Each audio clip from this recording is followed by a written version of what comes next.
Hello everyone, Jared here from Krondoria Gaming, bringing you the first ever Game Spotlight. Today I'll be checking out the game Realm of the Mad God, the co-op fantasy MMO shooter. Let's take a look at this.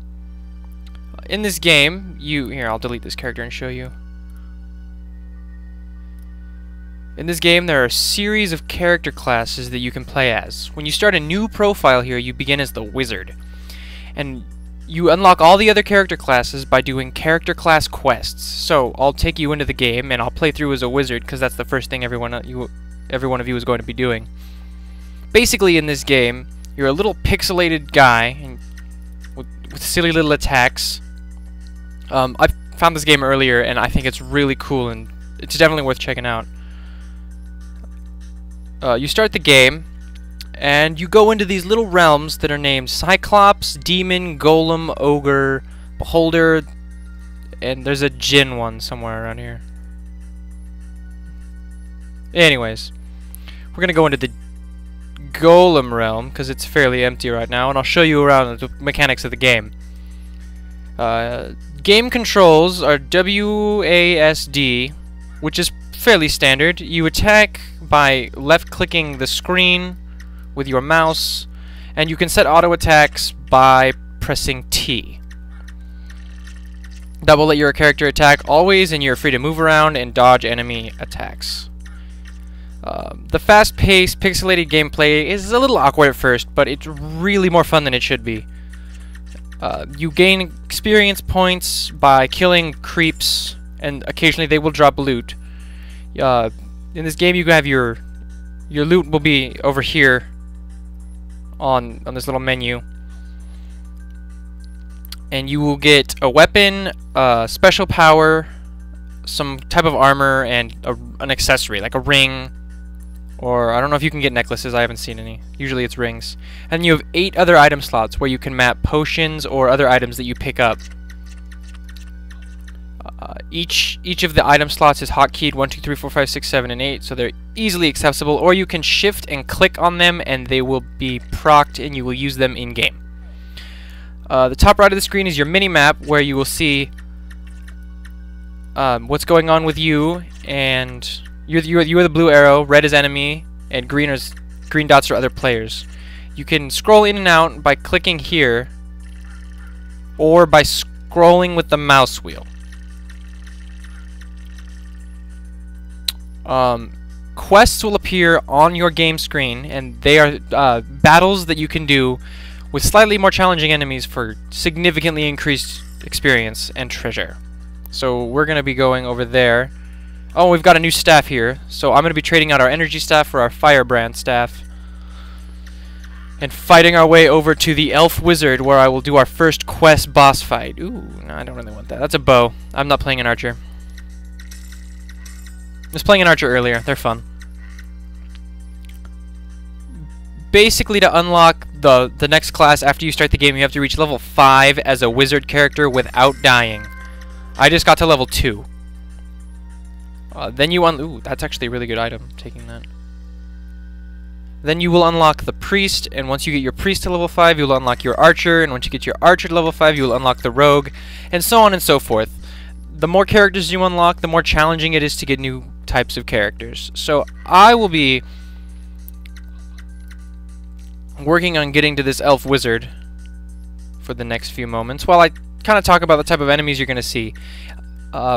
It's highly recommended, it's actually a game tip, to stay near the beach area where I am, because all the enemies here are really weak and it's a great place to get your first level. Oh dear, oh dear.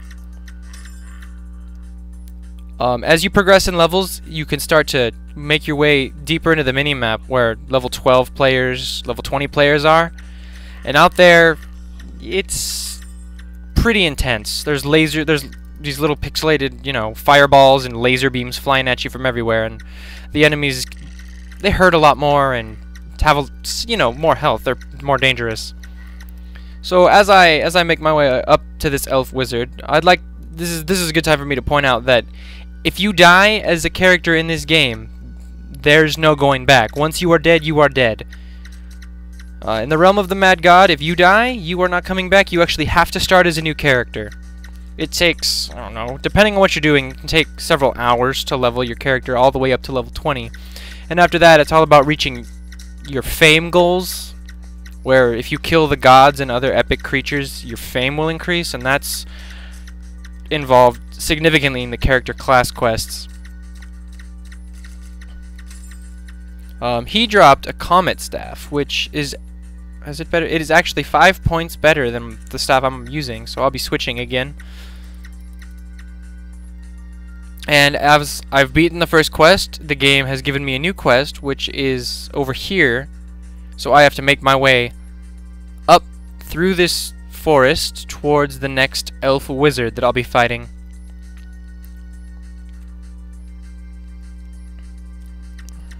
Oh.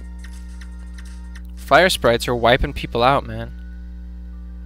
Not sure how I feel about that. So, the game's free to play. You just go to www.realmofthemadgod.com. I highly recommend it. It's a lot of fun, and it's a good way to spend time if you have a few minutes to spare. Give me that health potion. Because it is an online live MMO action shootery type game, it's great to play with your friends.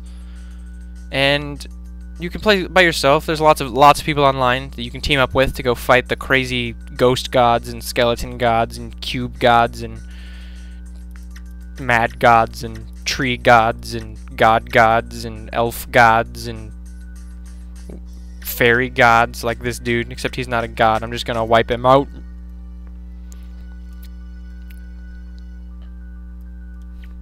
One of the most ridiculous things about this game is that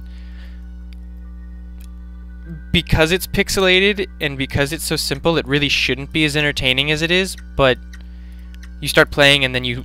Like, I've been sitting here playing this game for the past 6 hours probably, and then I was like, oh, you know what I'll do? I'll just go and I'll make a game spotlight, show it off, so everyone else plays too. Oh dear. Okay, this is our next boss fight, everyone. Here we go.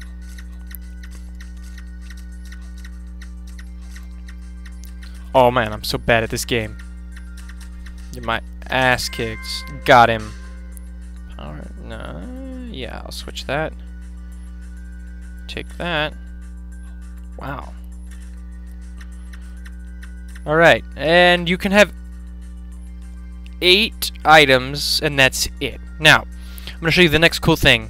If you're in trouble, or if you have full inventory, or if you want to hook up with your friends, you press F5, or you can click on this little thing here. It says Nexus. It will exit you out of this screen and take you back to the Nexus. The Nexus is a pretty cool place. This is where we entered the realms to begin with. If you come up here, but what I would like to point out to everyone is this is the store. You can actually pay to play this game, but it's sort of silly because you don't need to.